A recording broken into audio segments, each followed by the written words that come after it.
In full-time employee salaries, data entered should reflect the new or upcoming school year. Report salaries only for employees who are employed full-time at your school. If an individual has more than one role, count them in the role in which they spend the most time. Report full-time base salary amounts. Do not include extra stipends or allowances. If there's a role listed that you do not have in your school, mark it as not applicable. If you have the role but it is not currently filled, also mark it as NA. If a position is only part-time, enter the full-time equivalent salary for this position.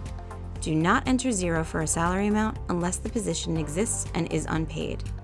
The remainder of this recording reviews tools and techniques that you can use throughout data entry to have a successful experience. The recording is identical across all categories of data.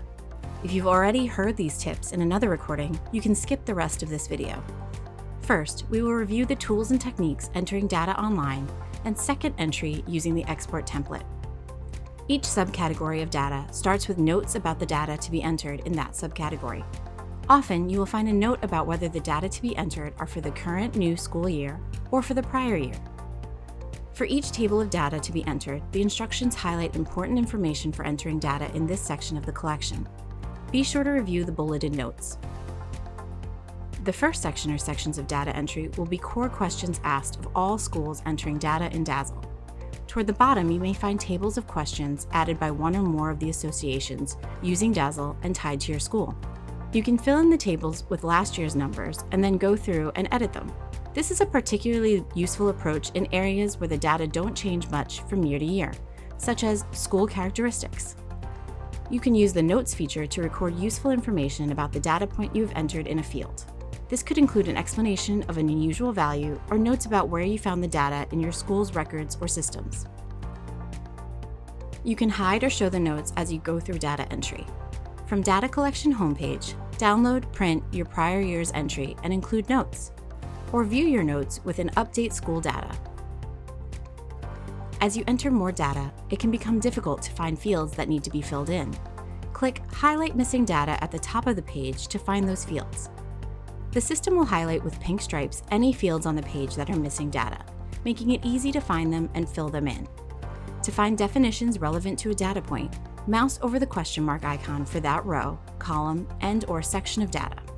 Use the NA button to designate a field or group of fields as not applicable to your school. This will mark the fields as complete and will show them as such in your progress bars. Click Save or Control-S often to keep your work. DASL does not automatically save the data you enter. Clicking Save or Control-S will make sure that your work does not get lost if you suddenly lose your internet connection. Shaded cells are calculated by the system based on numbers that you have entered in other fields. To make the system rerun the calculation, change one of the numbers entered and click the Save button or Control-S. Be sure to click Save or Control-S to save entered data. If you see Success with Alerts, be sure to review and resolve any alerts. When entering data into the Excel template, a few essentials to keep in mind are: you can use email to pass the workbook from one member to another, to enter data directly, or upload it to Google to share across your team. Please be sure that the only changes you make to the file are to enter information in the fields. Do not split up the file or copy pages and send them separately to various team members. The file must stay intact to properly populate the data you enter back into DASL when you upload the completed file. And remember, the person who downloads the file must be the same person who will upload the file to DASL when the time comes. Several subcategories have an instructional video to highlight important information about the data entry within that particular subcategory. Mouse over the red triangles to view instructions, definitions, and descriptions.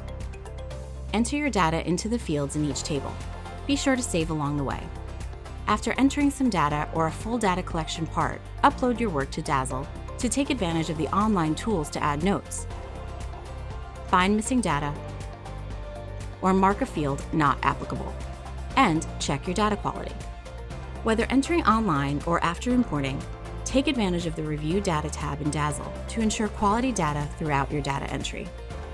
And be sure to click Save or Control-S before you log off. And you can pick up where you left off when you log in next time.